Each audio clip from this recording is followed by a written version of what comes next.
Hey team, it's Ripper here. Hope you guys are doing great. It's been a while since I've done a video, and I did a Smaland Gunboat, basically jack of all trades video. And the title of the video is also about the my thoughts of the state of World of Warships today after watching a lot of other videos. Again, the build is on the screen right there. It's more of a concealment build gunboat that I love in the Smaland. And hey guys, we're at 93 subscribers. Hey, we can almost make it to 100. Our very first.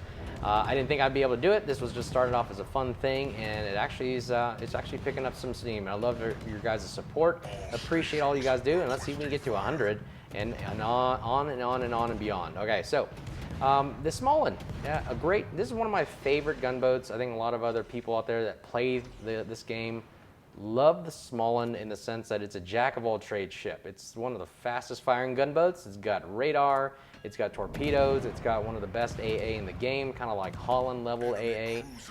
If it had defensive fire, it'd be perfect. I mean, this literally has everything that you would ever need in a destroyer. Great concealment. The ability to duck in, duck out. It has a speed boost. It really is just a phenomenal ship. It's got heals. Unfortunately, they took it away, and I was telling people, hey, you should get this before it goes away. But it was for free XP now, so either you had to really save up a lot of free XP, or you actually had to either buy the XP, convert XP, or whatever you had to do. There's tons of ways of doing it, but I had to get it the first time I saw it. I think it was the very first ship that I really wanted to get with free XP and everything because it was just worth it. I saw all the reviews and the videos about it, and here's my take on it.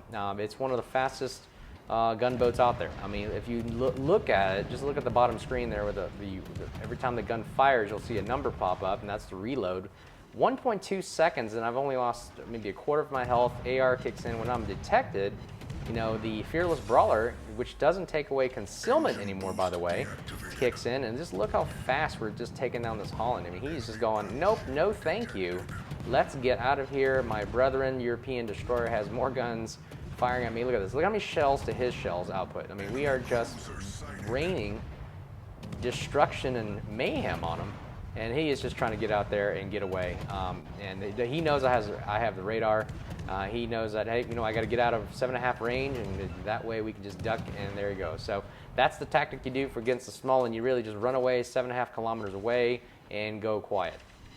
But let's also talk about the state of wargaming itself while we're playing this game. By the way, you know, we're taking over B, and we'll slowly wither away this Stalingrad and control C. So you notice that just us and the GK were just holding off the C cap and making it really difficult for the other team to cap 1 point or hold it, and they lost focus of A and B, and that allows us, our Holland, good job there, to go take A and B and seal the game for us right there.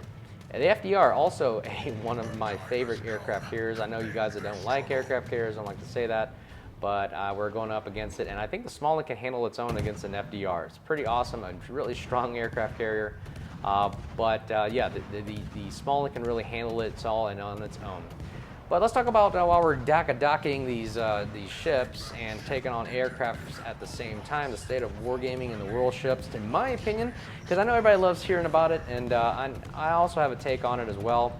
Keep in mind the theme of this is gaming is a business.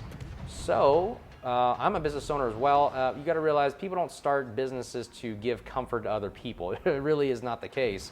Otherwise, you do it for free, right? If that was the case, you do it for free. No, people are doing it for a profit. So obviously, you have to do the best thing in business is to continue business and make the best product out there and make it so that people keep coming back for more.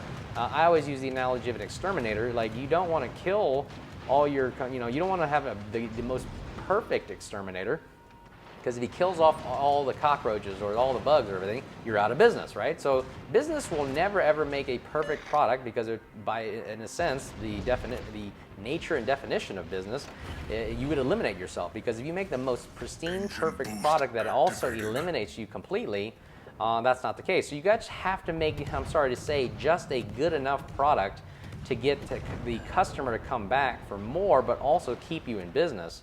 So the idea is really you're never gonna, like, it's just almost like we're never gonna find a cure for every single disease, because if you cure every disease, you go out of business by default, and you would, cease to exist. So honestly, you would just create just enough to keep you going. There's a good kill of the Stalingrad right there by us.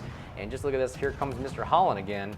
And look at the range that we have. Just barely. Just keep docking. Just keep loading shells. And one lucky shot. Boom. Whammy kablammy. He's out of the game. Back to 40. And we're sorry to send our European brethren back to the port. But anyways, again, the nature of wargaming itself, obviously 10.5 just released. And I have yet to play it with the CVs and the new ships, the ICES and the ISIS, I believe, the ISE or ICE, I don't know how you pronounce it, or the Tone or Tone. A lot of these are focused on aircraft carriers nowadays, CVs. A couple of the updates that came about were these hybrid battleships with, I would say these planes that come off the battleship, and I know they're releasing another one. I think it's called the Kearsarge or whatever, the American, it's basically a Montana, 12 guns at tier 9 that also has planes, just like the Tone and the ISE.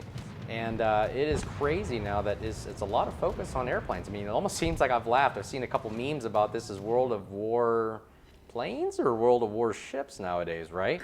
So it's really interesting to see what's going on and what they're doing. And I think they're, according to I would say the social community, people hate CVs apparently. I mean, I think a lot of people don't like them. It doesn't add value to the game in a sense. This is World of Warships. We joined World of Warships to play ships, boats and ships on water, right? Not to fly airplanes. If we wanted to do that, we'd play as Flight Simulator, or we would, play World of Warplanes. I mean, they have a separate even game for that. So the fact that they're introducing a lot of airplanes, and I know air power was a significant role in World War II, it is interesting to see they're about to release, Soviet CVs now, and they're prepping it with obviously the new update, which also changed rocket planes.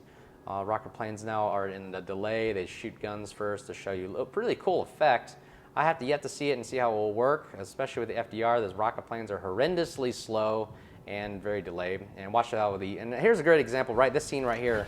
You can watch how the Smaland gets to react against air power with its AA and can handle its own. Look, I'm by myself, and I'm going to take on its own. And watch the torpedoes here. I love the FDR and the fact it drops 8 torpedoes. And I think the ISE, the Japanese battleship hybrid, it also has 4 planes that drop 2 torpedoes each. 4 times 2 is 8, and that's what the spread will look like right there. So a battleship can do that. That's incredible. You don't even need to get the FDR now. You've got your own battleship that can do this. It's incredible. So yeah, it seems like the state of wargaming right now is just focused on really, air power, CVs, and really trying to pump out a lot of ships right now for people to either buy, purchase, or use their hard-earned dollars to work their way towards purchasing it or grinding it out. So again, it's a business. If you understand that the nature of business is to turn a profit, it's to look at what sells. I mean, they're not looking at the customers. They're not, if every business looked at what the Yelp reviews were, the customers and everything like that, we're saying that they would go out of business. It's kind of like what Steve Jobs said of Apple. People don't know what they want until they know what they can have. And until then, nobody knew they could have hybrid ships or CVs from the Soviets or whatever. Nobody knew that. It's just whatever wargaming can come up with and decide, hey, this is what we think is going to turn a profit and go really, really well. So that's the case for this, and that's exactly why this is the state of wargaming. And you can't blame them. They are a business. They're trying to stay in business, turn a profit, and keep sales up high. Remember, they have, if you want to call it shareholders or whatever, people that are looking to them to make and turn a profit. So I hope you like that. You can see the, look at that, bam, whammy kablammy, the CV's out. So we took them on, 3 kills for the game. Hope you like that. We're on our way to 100 subscribers. Hope you enjoyed the video. Until then, we'll see if we got new videos. Once I play 10.5, I'll let you know how I feel about it, and hope you guys are being safe. Until then, we'll talk to you soon. Cheers.